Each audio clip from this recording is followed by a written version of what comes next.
So, before we begin, I just want to address, yes, GT11 is out in Japan, but only like the prologue and chapter 1 are translated. I've skimmed through it a little, it's interesting, but until it gets fully translated, I'm not going to be doing videos on it, so depending, if it gets translated within the next week, I'll do a video on it next week, though who knows, the translation may be slow, I'm not sure. But welcome to the first proper discussion video that I felt like doing about the series. I guess you could consider my Railgun arc reviews to be kind of discussion videos, but those are also kind of reviews in my own head, so I wanted to discuss a group within the series. And, Toru doesn't really have a lot of antagonist groups.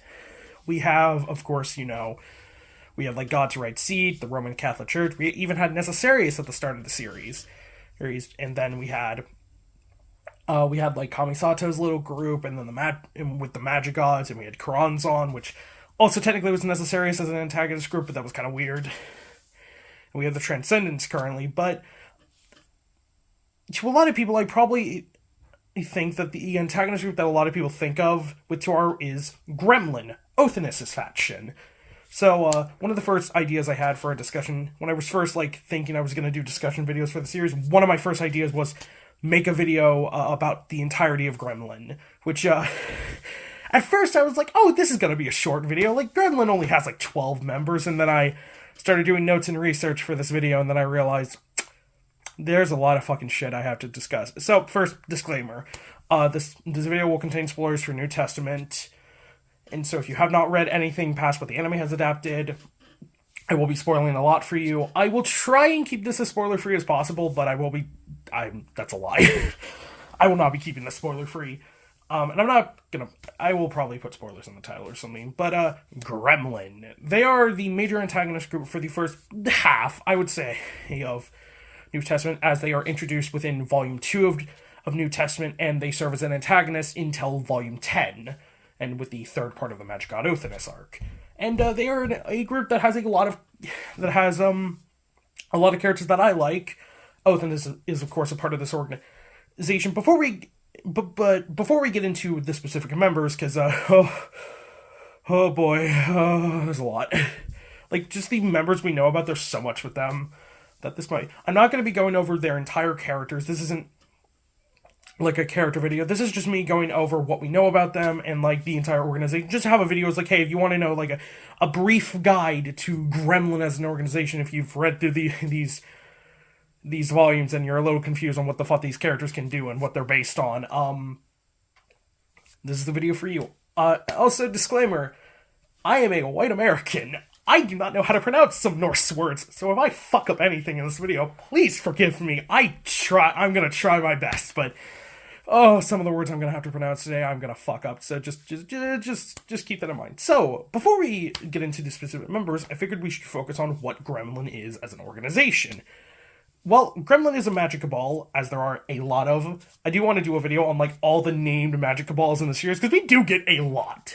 But Gremlin is a magical organization that was apparently created after the events of World War III, which is, a week. I'm a little dubious of that. I feel like this organization technically has existed for a couple years, because we do have, dates and such. We knew Marion was doing stuff 3 years ago. Othinus is debatably 1,000 or thousands of years old, but magic gods are a little funky. We know, Nephites is, a 4,000, but yeah. But this was an organization that was made in kind of revolt against Academy City, because a lot of this is kind of the consequences of World War III coming to bite Toma in the ass. As many decisions Toma makes in the series, it comes back to bite him in the ass. But it was also, the reason why this organization is Norse-based is it's in rejection to Fiamma's ideals, Fiamma's Christian ideals. And I also think Kamachi was he wanted to focus more on another source of mythology, because there's so many. I'm going to do a video on, True Gremlin, because there's Gremlin, which is Othinus' organization, and then there's True Gremlin. And they're both very different organizations with very different goals. One of them is kind of unified, the other is kind of just a collection of characters. But I feel like Kamachi, he wanted to go, the opposite route, because, there was so much of, in Old Testament, there was so much, pretty much every antagonist was focused on, Christian ideology. We had, We had like the Russian Church, which technically weren't antagonists, but Sasha / Misha were technically antagonists for one volume with not Heaven's Fall, Angel Fall.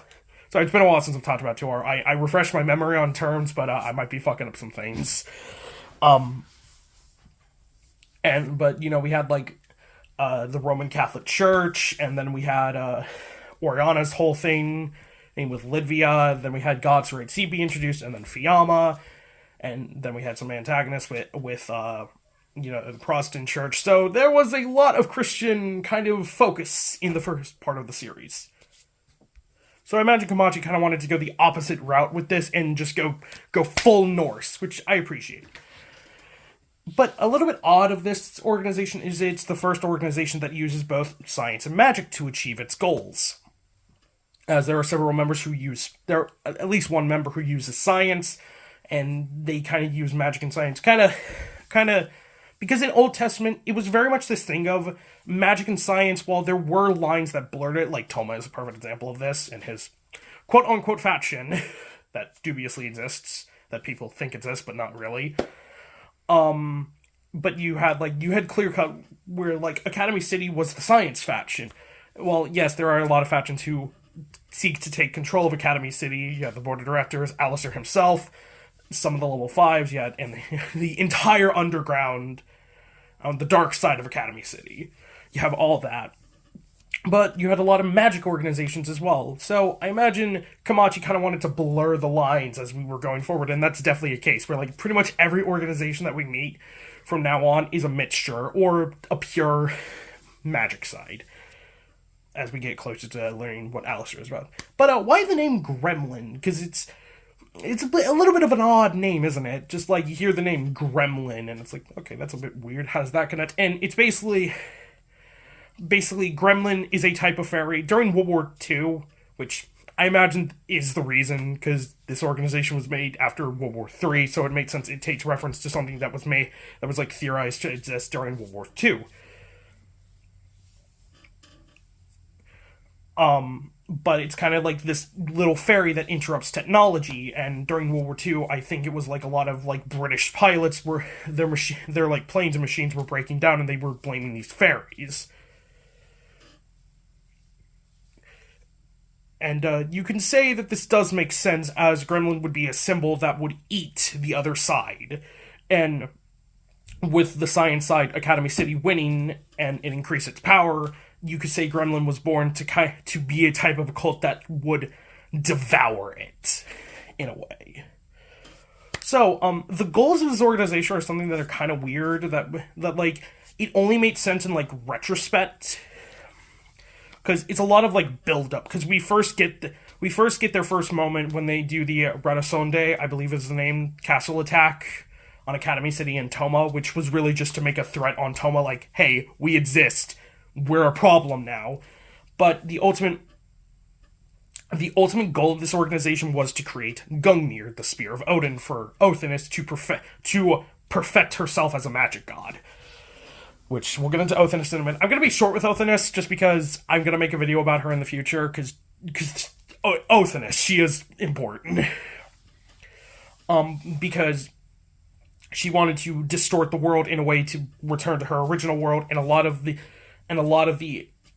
elements she was doing, the plot of New Testament was building up to that, where you had the threat, then you had the experiment with Baggage City to see if like a Hellenistic Esper could be made, then they tried to capture Fraulein Clementine, I didn't write her down, but yeah, Fraulein, because she was kind of a blurred in the middle, which that failed due to Thor and Toma, but then they got Kakine due to dark matter, and with the attack on Hawaii, they were able to get the like energy of a volcano to mimic a furnace, and all this eventually to have Marion make Gungnir, or at least have Gungnir be created, which Othinus would use to distort the world, and the plot of NT9 happens. I should do a video on NT9, because it's probably my favorite of all. And, we get all that, and then throughout, like, the tortures and deaths that she gave Toma, she kind of, Othinus, the goal switched to Othinus realized she wanted someone to understand her, which is ultimate, and then she kind of restored the world to a point and kind of accepted the fate that she would get, and that leads into NT10, and ultimately the fate that Othinus has, being the fairy spell, and then saved by Toma ultimately, and then turned into a small fairy, and then now serving as Toma's kind of guide to the magic side. So that's the basis of the organization. Asen, again, I'm being brief with this because this is mainly a video about the members of the organization. So let's get into it with the de facto of the organization and one of the most popular characters in the entire series, the one-eyed Othinus. So, Othinus. Oh, what is there to say? What is there to say that people haven't said about Othinus? Othinus is the leader of this organization, and she also represents the chief Norse god, Odin, who is the god of a lot, and has, 17 names. Shout out to Big Clingy, who made me aware of the fact that Odin has an entire Wikipedia page of names for Odin, but if you're wondering why her name is Othinus, it's because in a Latin story, the Gesta Donorum, where Olarus also comes from, it's the Latin name for Odin. So, we don't get a lot of Othinus' past. It's really vague things, like a lot of backstory things. We get backstories in Tuaru, but, they're very brief, or they're just told from the perspective of a character, which I guess is kind of refreshing, because, I like backstory arcs. I like One Piece. I love One Piece, and One Piece, pretty much every arc, we get a backstory arc that is peak, Kuma's flashback in the most recent arc of One Piece. I wonder what one we're gonna get for all. Also, very funny, just side tangent, very funny I'm doing this video about a Norse faction, when I've started to talk about One Piece, and One Piece is entering its Norse-themed arc, so, kind of funny. So, it's not really specified when Othinus gained the title of magic god, but she seemingly gained it thousands of years ago by ripping her eye out. I believe it's her left eye. Yeah, it's her left eye that she has the bandage over, or the eye patch over. She ripped it out, threw it in the lake that would eventually be where Ege Skulv Castle would eventually be, and that turned her into a magic god. A lot of this is referencing Odin. And Othinus' design is also something that Himura has commented on, that Himura and Kamachi kind of have this design philosophy with really strong characters that, to a character who is strong, they don't really need, very fancy clothing. I believe this was in, Alistair's character bio, or, his character design evolution, but it was someone like Biagio wears gold and fancy clothing and kind of ups his value, but he's not that strong in the grand scheme of things. But someone like Alistair doesn't wear that much, and Othinus doesn't wear that much. He really only wears a witch's hat, an eye patch, a cape, and a battle bikini, pretty much. Pretty much, that's all she wears. But that shows her strength, that she doesn't really need anything fancy. Though, Toma does actually make a joke that it's well, your appearance is actually kind of accurate to what people display Odin as an old guy with, a cape, a hat, and, trousers. So, that's kind of funny. But at some point, she got tired of, the status quo of the world, or, the science side, and she stole the title of Magic God from Olarus. This is also kind of supported by the fact that Olarus' magic is named after Odin's throne. Her ultimate goal, as I said earlier, her ultimate goal was to return to her original world, whatever the fuck that meant, because of the phases, because as we find out later, the magic gods can manipulate phases and add phases onto the world. That's how a lot of the religions came up to be, so you could say that Norse mythology came about because of Othinus. It's kind of debated, we don't really know. But through NT9, she eventually realizes that she didn't really want to destroy the world or return to her original world. She truly just wanted someone who could understand her, which she found in Toma, and that leads into the plot of NT9 and 10, which Toma saves her, and she becomes a fairy and kind of one of his partners. A flaw with Othinus that we learn later on is that she can do any magic, but it's only with a 50... She can do anything, but it's a 50-50 chance, and Gungnir was eliminating that chance. So, Again, this might have been brief on Othinus because I'm going to be doing a video about her at some point because she is one of the primary characters in the series. If I'm skimming over of her, I'm just talking about her as an antagonist, which is very short-lived. She also has a lot of physical strength, as she was able to fucking crush Toma's hand. Not rip it off, like crush his entire hand, and was able to crush the invisible thing, which Fiamma was scared shitless of. So, a little bit interesting of power scaling in that. That, like, Fiamma was scared shitless of whatever the invisible thing was, but Othinus didn't really think it was that scary. So that is Othinus. She is currently alive in the series, and I believe the last volume she appeared in was GT10, so we'll see what the future holds for her. I will definitely be doing a video on her in the future. So, just you wait. So, next we get on to who I kind of consider... Okay, the next two characters we're going to be talking about are Marion and Thor, who I consider kind of the duo second-in-command of the organization. Gremlin doesn't have a hierarchy, but considering Marion seems to be responsible for a lot of the operations in Othinus' stead, you can make the inference that Marion is the second-in-command. So, Marion. We'll talk about Thor in a minute, but Marion Slinganiria. I don't know if that's a reference to anything, but Marion is dressed in, like, she has, like, tan skin, like, white hair and braids, glasses, and she has, like, overalls with, like, the symbol of the world serpent on it, because she is a dwarf. She is a Dwevger. Again, I'm so sorry if I'm mispronouncing things. I'm trying my best. I know it doesn't seem like that, but I'm trying. Which are black dwarves. She's a dwarf, which are, to our knowledge, we don't get a lot of this within the series, but we basically understand they're like humans that are able to, like, make mythological objects, which is probably why she joined Othinus, to make Gungnir as kind of the ultimate thing. And, like, her ultimate goal was to, like, revive the dwarves through Othinus' plan, because a lot of the members of Gremlin kind of are trying to achieve their own goals through Othinus, which made sense why Toma chastises a lot of them, because that's the same thing he chastised Oriana for, because Toma believes if you want to achieve something, you should do it with your own two hands. You should have the will to do it with your own two hands, which is something he's chastised a lot. But he's also against, like, psychotic people like fucking Fiamma. I will definitely do a video on Fiamma at some point. I should do an entire discussion series about God's Red Seed. Terra would just be me fucking hating him for like 20 minutes. So Marion's magic is a little weird. She is a blacksmith. She can create objects, but, like, her main magic is a human body modification. The best way I can basically describe this is, if you've ever seen MHA, which I'm sure a lot of you have, Overhaul's quirk, Overhaul, Chisaki's quirk, Overhaul. The redundant statement is redundant, you know. It functions like Overhaul with some of the less limitations. The only example we see of this is Mjolnir. Marion was able to reconstruct Mjolnir into, like, a perfect hammer. We'll get to Mjolnir in a minute, best girl. But she's able to, like, modify humans. We also saw this with Cinderella, with her reconstructing, and a lot of the magic that Marion has is, like, artifact based.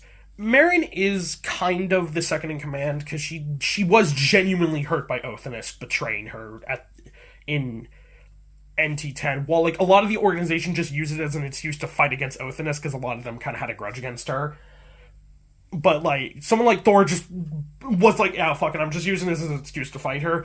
Marion seemed genuinely, like, hurt by Othinus' betrayal, implying that they maybe had known each other. It was also Marion that seemingly recruited Bercy into the organization. I also don't think... I think Marion is also one of the few true members of the organization that their name is not a reference to Norse mythology. It might be, but I couldn't find one. So, let's get into her artifacts. The first one... These are just listed. I think the first one we see is Dane's Leaf, but we'll talk about that at the end, because that's the big one. The first one that she really uses is Loki's Net, which is, like, glowing wires that can, like, catch their target and will cut through them regardless. And it also takes the form of, like, anything to chase them. Another one of the main ones she uses to fight against Othinus and Toma is Dropnir, which is I forget where Dropnir is, but I believe Dropnir like reigns of Odin. But they're golden bracelets, because this is one of the few that we actually get like art of in the series. Also, just I'm saying this ahead of time. I'm not gonna have art for like half of these guys, because we only really get to see like the major members drawn, which is a shame, because I would have loved to see a color page of like the entire organization, especially the ones that we don't get to, like, we see them in the light novel, but we don't get to see their appearances, like Hel, Fenrir, Jormungandr, all that. But Dropnir is also lets her summon any magical weapon or like holy spear that was wielded by humans, like Longinus. But probably the most dangerous thing that she has is Dane's Leaf, which is terrifying.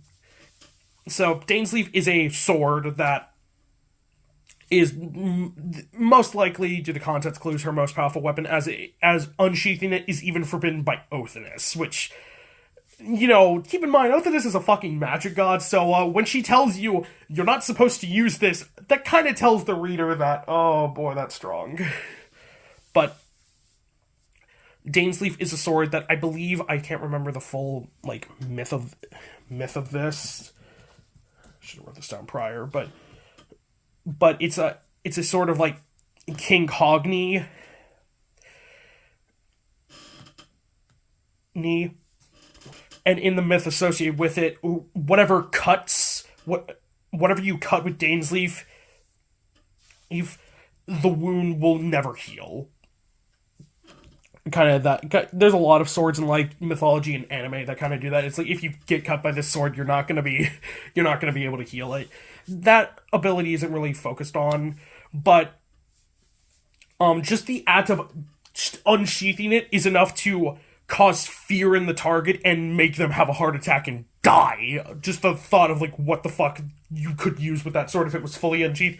Toma, because of a magic breaker, seems to be immune to this, and he can also make other people not immune to this, as there were several other people. We get to see this during the climax of the Baggage City arc, and the actual ability of this fucking sword is absurd with the context we have later on.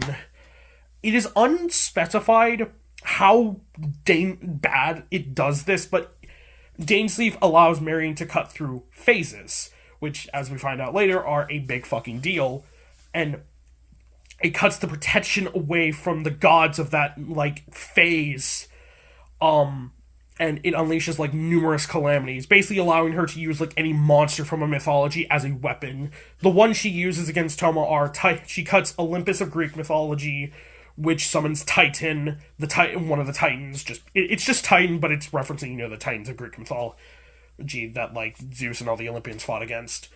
Ocelot from Aztec myth, like, cutting the first sun. It's like a giant cat monster that, like, eats the sun. Aztec myth is weird. Surtur from Norse mythology, of course, cuts Asgard and summons Surtur. I'm sure you're familiar with Surtur, the giant who starts Ragnarok. Abaddon from Christianity cuts Heaven. Abaddon is a fallen angel. He's a little bit dubious of, like, inspiration, but, like, he's a fallen angel and can summon, like, a swarm of locusts.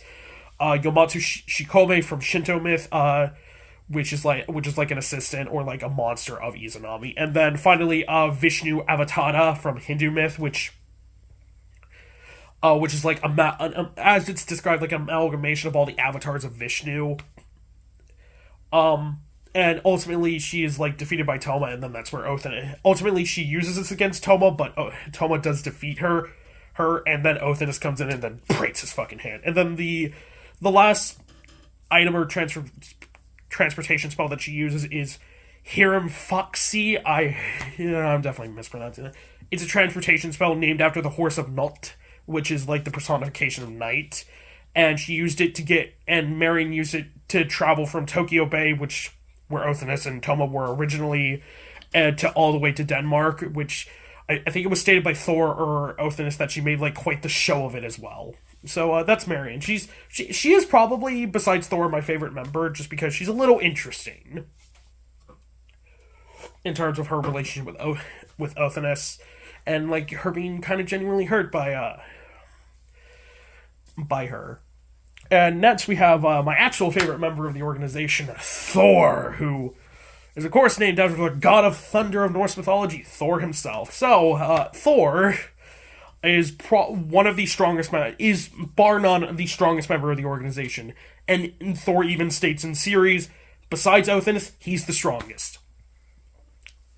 And in my opinion, he is still to this day probably one of the strongest characters that Kamachi has ever introduced, outside of quite literal gods and angels. But he's actually one of the first characters to defect from the organization, because he defects from the organization to ask the assistance of Toma to help him free Froline so Othinus doesn't get her. Basically, I always assumed this was so Thor could use it as an excuse to fight her, because Thor kind of has this... Thor is a Kenpachi, he's a Blood Knight, essentially, where, like, he just likes to fight people. Because he also, like, asked Toma's assistance, but he was also, like, fully willing to fight him. But he also let Ulrus infiltrate the organization. But then, he returns to the organization after Othinus defects, expressly with the purpose just to fight her. See why Thor is kind of a fun character. He's kind of a guy you never know what he's going to do in an arc, and I really hope him and Marion come back at some point. Just because I feel like it would be so cool to, like... And I would like to see, like, what he thinks about Toma now. Like, you know, current Toma, how would that fight have gone, and, like, what would he do? It's kind of an interesting question. So, as with a lot of the members, Thor uses Thor-based magic. It's also a little bit debated if these are their actual names or just names they take on due to idol theory to enhance their magic. I'm not gonna sit here and tell you about the magic system, because I don't fully understand it myself, but idol theory is a lot of it. And kind of the fact of, like, you put elements together of the myth, and then you can get power associated with that, like, myth or god. So the first of these is, I'm gonna fuck this up, Megan Jord. I'm definitely fucking that up. Which is, the belt that Thor wears. It gives him just absurd strength, which is also saying something, because Thor's already pretty strong. He also, for some reason, has the capability of transforming into various women. I believe the only one we actually get to see of this is he transforms into Misaka to kind of lull Toma into a false sense of security, or to kind of fuck with him. Thor's kind of a character who he likes to fuck with people. This is, I think, a reference to a myth where Thor had to transform into a woman to do a certain thing with Loki. There's a lot of weird... Norse mythology is weird. I'm not here to make a full video about it, but it's fucking weird. And then the final ability that we get to see outside of his, like, main ability that we get to see him use is the two bulls, is the two, like, goats on him, which is Tanagrisnir and Tanagosht. Tanig Josert. They're the goats on him that allow him to make a raft from fur. This is used by Ulrus when he is disguising himself as Thor. Thor's main ability is the Arc Fusion Blades, which are these blades that he can produce from his fingertips that basically... They kind of remind me of... I know this is probably before we knew what the Ito Itonomi was, because I believe NT10 came out, like, in 2014 when Dressrosa wasn't even, like, was either starting or not, but they kind of remind me of, Doflamingo from One Piece's, his, pentachromatic strains, because they're, like, they extend from his fingertips, and he can use them to slash people. They also are assumingly hot, because I always assume they're, like, because they're called Arc Fusion Blade, I assume they all have a certain level of, like, hot, and they're used for, like, they're mainly used for, like, cutting and, like, clashing with swords, but they can also be used kind of like how Bakugo, like, uses his explosion quirk to boost himself forward. Thor can do this, and he can also dampen falls. But this ability is also enhanced when he is near Mjolnir. A lot of his abilities are enhanced when he is near Mjolnir, and he can use her. Though Thor's most powerful, and we're being fucking honest, the most ridiculous ability that Kamachi might have ever introduced, or one of them during this arc, is Almighty Thor, which, when activated, I thought this just made Thor super strong. Like, when I was reading through, like, NT10, I believe he uses this in NT6 to fight against Toma, and he fucking whoops Toma's ass. And then he fights against Toma again, and Toma uses his own gravity against him. But this essentially, how this is described is that Thor, this ability moves the world in a way to perfectly position him and his opponent to a position where he can defeat them easily. This is assumingly how he was able to defeat the entire organization of Gremlin on his own. Which again proves how strong he is, considering he was able to defeat the entire organization pretty much on his own with this ability. He might have not even used this ability. He might have just been that cracked strong. But yeah, I hope Thor returns. He's a really cool member. He's probably my favorite member because I like his personality and his dynamic with Telma. And maybe he'll return in the future. But considering Komachi's track record, I doubt it though. I could be wrong. Maybe Thor shows up in the next volume when Telma's out of hell. Who knows? So, next is a member that we don't know that much about, but is involved in a lot, is Mjolnir. So, on the surface, Mjolnir is this, like, iron stone cylinder that, like, Marion always has with her, and Marion is usually sitting on her. But it was, like, later stated that this is a girl who was transformed into this to, like, optimize the abilities of, like, because she has Mjolnir-based magic, because she can, like, because they also can fire her like a fucking bomb. Because they did that to attack Academy City in Volume 2 of NT, and, like, she also can pair it with Thor, and they can use abilities associated with that, and she's, of course, named after Thor's hammer, Mjolnir. Frankly, there's not much to say about Mjolnir. The really only characterization that we get for her is that she does trust Marion, and she seems to have a good relationship with Marion. The fact that she let Marion transform her into what is essentially a fucking cylinder, which makes me ask all kinds of questions how this ability actually works. Like, can she breathe? Can she eat? Is she even fucking human at this point? Can she die? Frankly, I don't know, but yeah. Not much to say about Mjolnir about that. She's kind of one of the members of Gremlin that we get not a lot about, but she is involved in a lot. So, that is another individual who we know quite a bit about. I'm not going to be focusing on him too much because I'm going to be doing a video on all the Kiharas at some point, and I'm going to be talking about him. But this is Bersi, or Kihara Kagun. The only member... He is the only member that seemingly has, like, defected from Academy City and joined a magic side, which is rather interesting. But he also did that with, like, a specific motive in mind. So, to our knowledge, he was a teacher in Academy City who was, like, able to stop hearts. He also has some relationship with, like, Maria Kumokawa, I believe her name is. And she's also I believe she's the younger sister of Saria, because she's in the same maid school, like the Ryodan maid school that Micah is in. But they had Maria and Kagun had some relationship. But eventually, like 3 years prior to the current story, he Bersi, he met Marion at some point, and she kind of taught him about magic. And it's also kind of implied, we get some snippets of this, but it's also implied that they had a more intimate relationship, because the whole reason why Marion pulls out Dainsleif is she is enraged at the death of Kagun due to his fight with Bjorn. And his name Bersi is, like, in reference to, like, the Kormat saga of Iceland, which is related to his sword.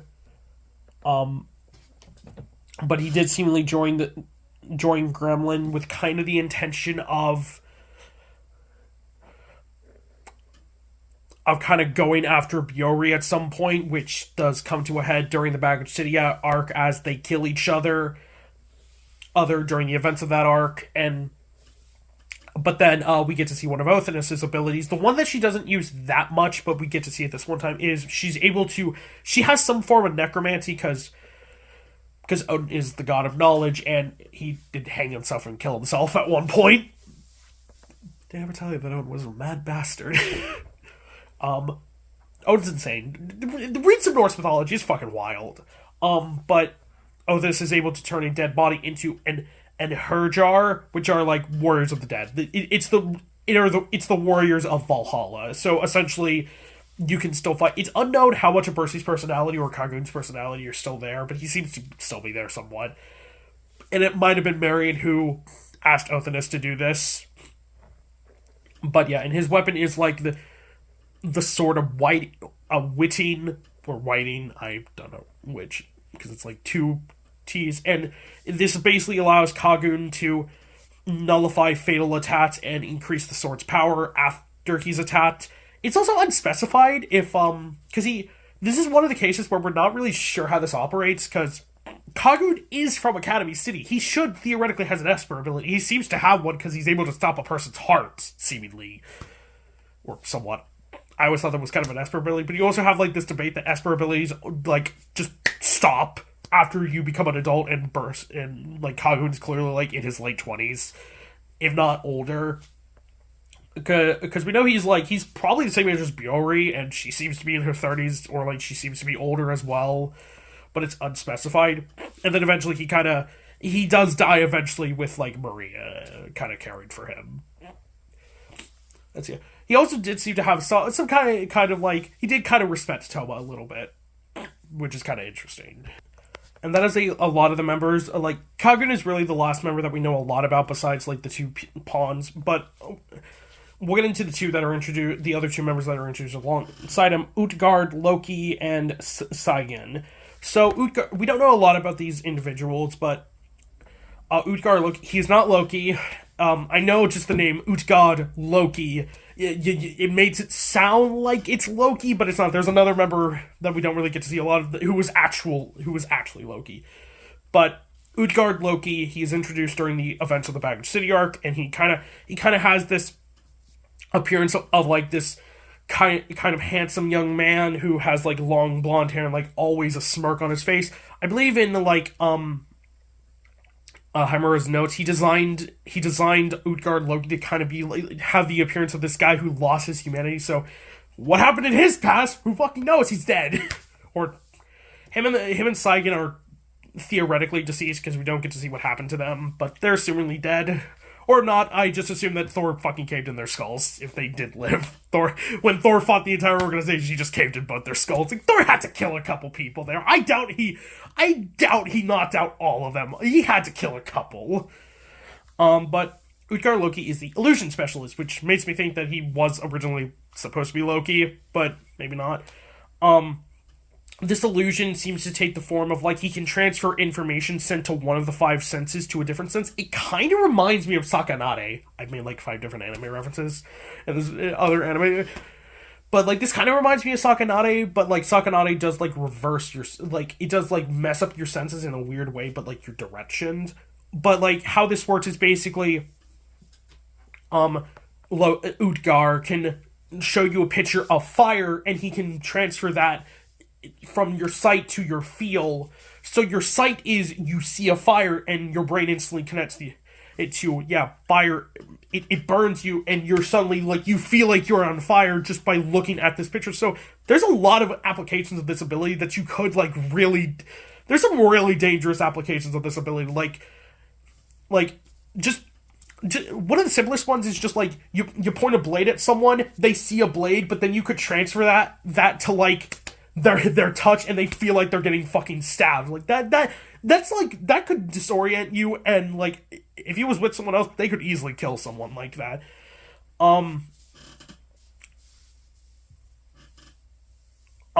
During the arc, he fought against Ronsu, Kihara Ronsu, and it seemed like the two of them killed each other because they both were kind of illusion specialists. So Utgard Loki is probably dead. He's named after a Jotun called Utgard Loki. Loki, who was like, actual Loki and Thor kind of messed with, and they had to solve some riddles from my memory. I might be fucking this up. Sorry if I fuck up anything in this video. Again, I'm just here to entertain. But yeah, that's Utgard Loki. I liked him. He was a little bit funky. So, Saigen, she's one that we don't know a lot about, but she's funny. So she's named after a goddess, Saigen, who is a wife of Loki. And, like, this goddess, Saigen, was kind of, like, known for her loyalty to Loki. Which is funny because in the arc, I believe she does actually betray them before dying. Like, I believe, Maria and another ninja chick, they both like kill her off screen. But her ability is a funky one and has a little bit of a weird thing. So her ability is that of suggestion. How this, we don't really get the full functions of this, but basically she can basically suggest something to someone, and they can do it with 100% accuracy, and it can make anyone succeed. So I guess theoretically she could say to them, like, you will draw a perfect picture of me, and they can do that. But on the offside, they were like, you will kill yourself. Because it's like, doesn't seem like there's a limitation that they'd be like, okay, kill themselves. Oh no, YouTube doesn't, I said the K word. YouTube doesn't like that, whatever. Though a limitation of this is that she cannot use this ability on herself. Though it is theorized that if she could even reach the realms of magic gods, which is how she is one of the potential magic gods in the series. This is really it. She's kind of like, she's like a young woman with like blonde hair, and she has like a lot of winter white clothing, and that's really, she's like the most thing is she's kind of bitching at Marion during the arc, but yeah. And then we get the final member that we kind of know a lot about, and oh boy. So I didn't understand this fully when I was reading through NT8 the first time. So Freya off the gate, Freya is named after, of course, Freya, the Norse goddess of fertility, wife of Odin, a lot of things. Freya is a very complex god, because she's also, I believe, she's also the goddess of the Vanir, because there's like the Aesir and the Vanir in Norse mythology. One is led by Odin, and one is led by Freya. Yeah, because it's the Vanir, because she's like the lord of like Vanaheim. Freya, the person we see in the arc is Freya's mother, and the actual person, the magician Freya, is the fetus within her stomach. Yeah, this is weird. Literally in my notes, it just said, she's a bizarre member of the organization.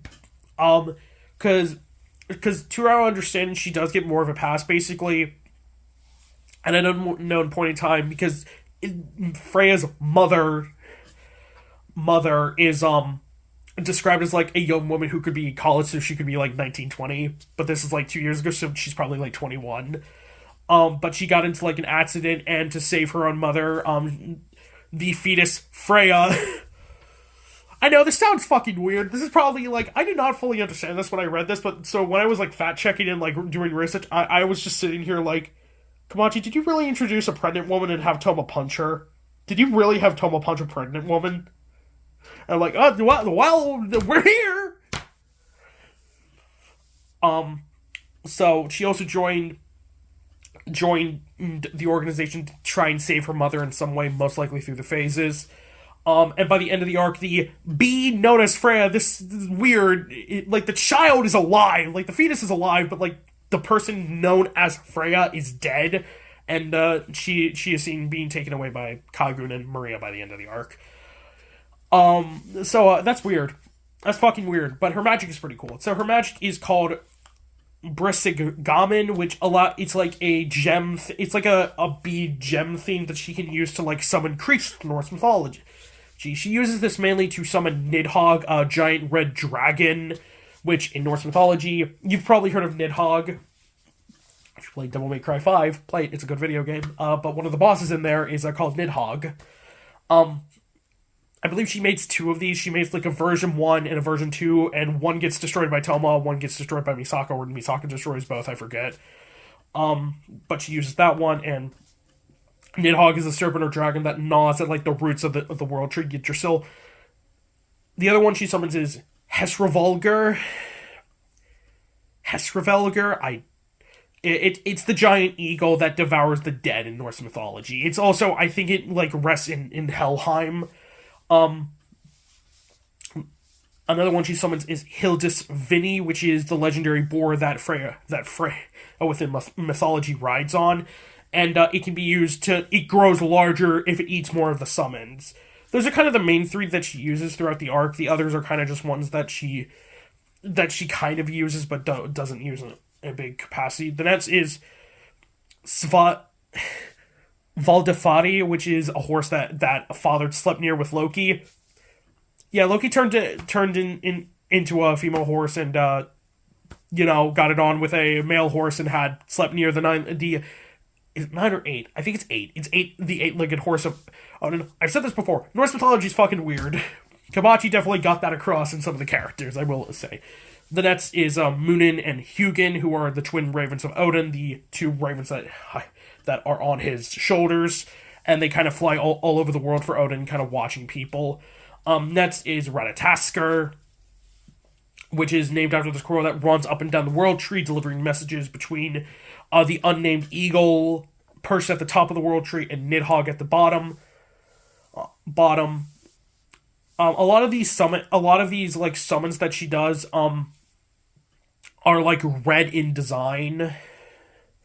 I have like a red theme to them, and which is, I think Chimera does say it's like described as like sweater. It's like a sweater. It's like a sweater summon, which is funny. I mean, it does fit because a lot of this ability is like themed around like birthing and like motherly things, which does make sense. The next couple are like giants that she summons. The first is Hrungnir, which is a giant that fought Thor and created a giant clay monster called Murker Clafe. Again, I'm so sorry if I'm mispronouncing anything. I should have looked up pronunciations. And they both were slain by Thor. The next is Hymir, who is based on a giant who accompanied Thor fishing for Jormungandr, and then Theramir, who is the king of the giants who stole Mjolnir to coerce the gods to hand Freya to him for marriage, which is themed with Freya. And then the final one is one that I've already talked about, is Hiramfatsi, which is the horse that is ridden by Nott, the personification of night. And that's a lot of that.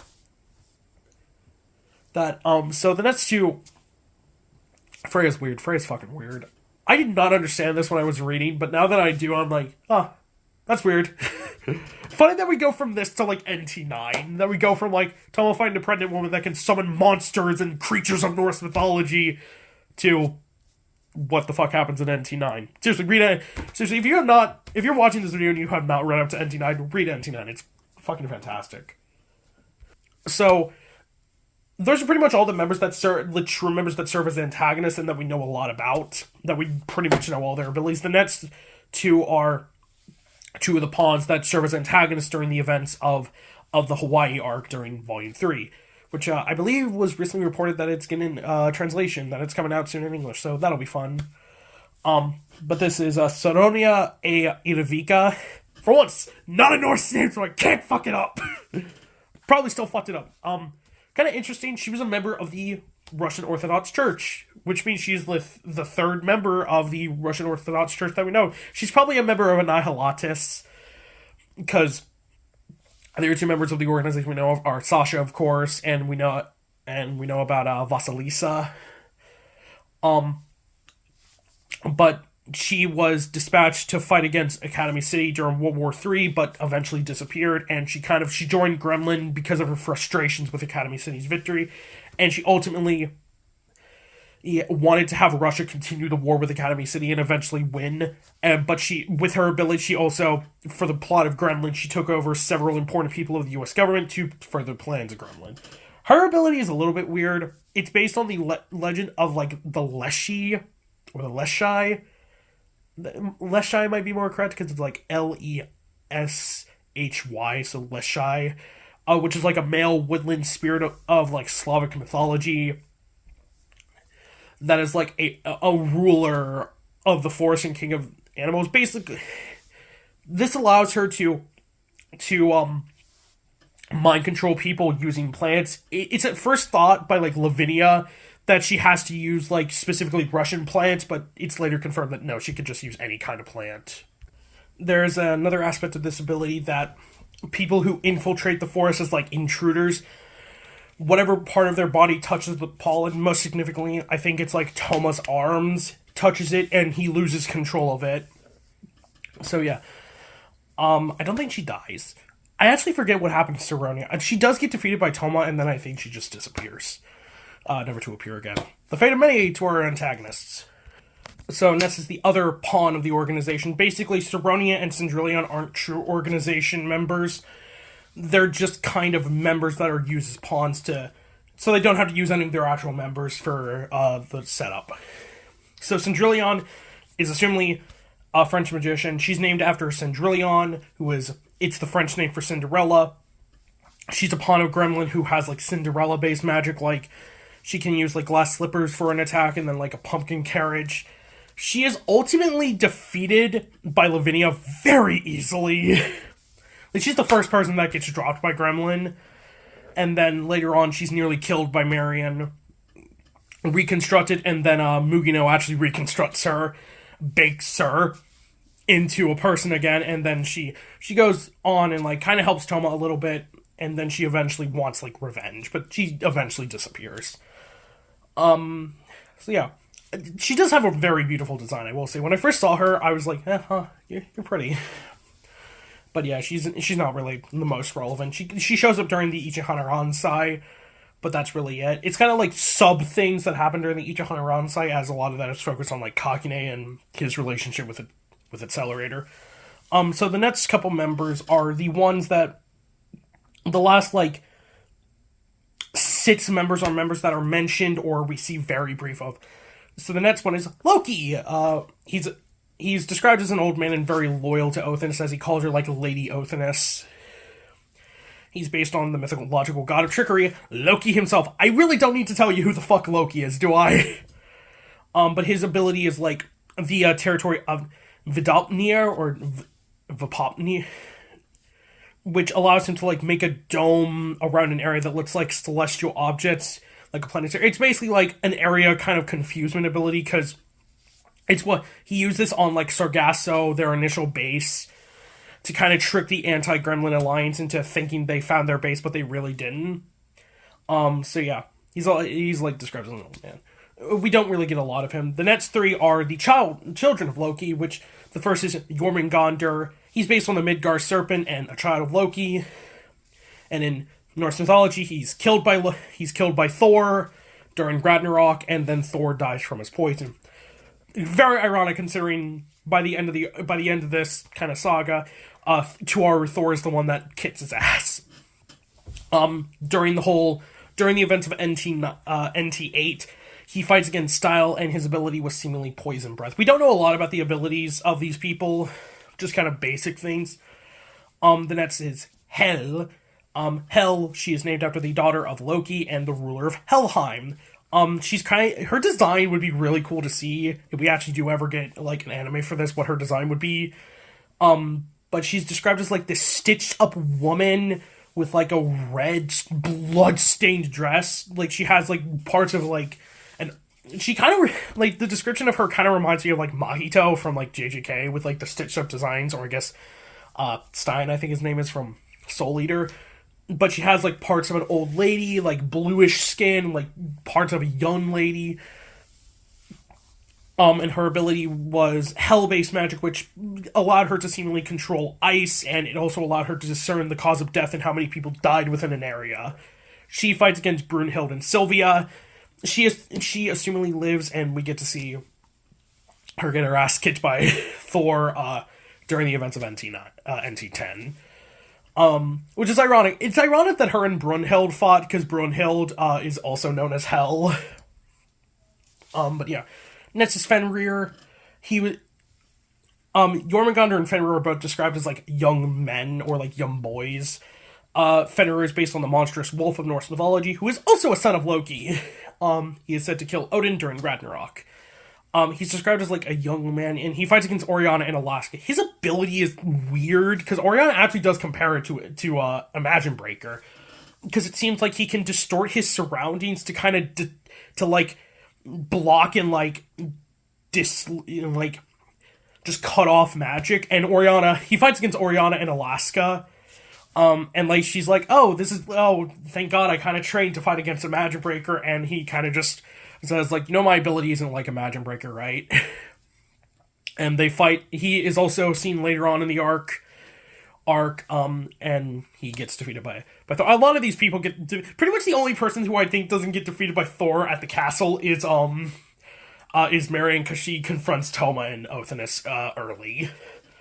And then the next 2 members we basically know nothing about, is Idun and Sif. If you played SMT5, you love Idun, don't you? You go an Apple girl. They're members of the organization that are mentioned very in passing by by Marion.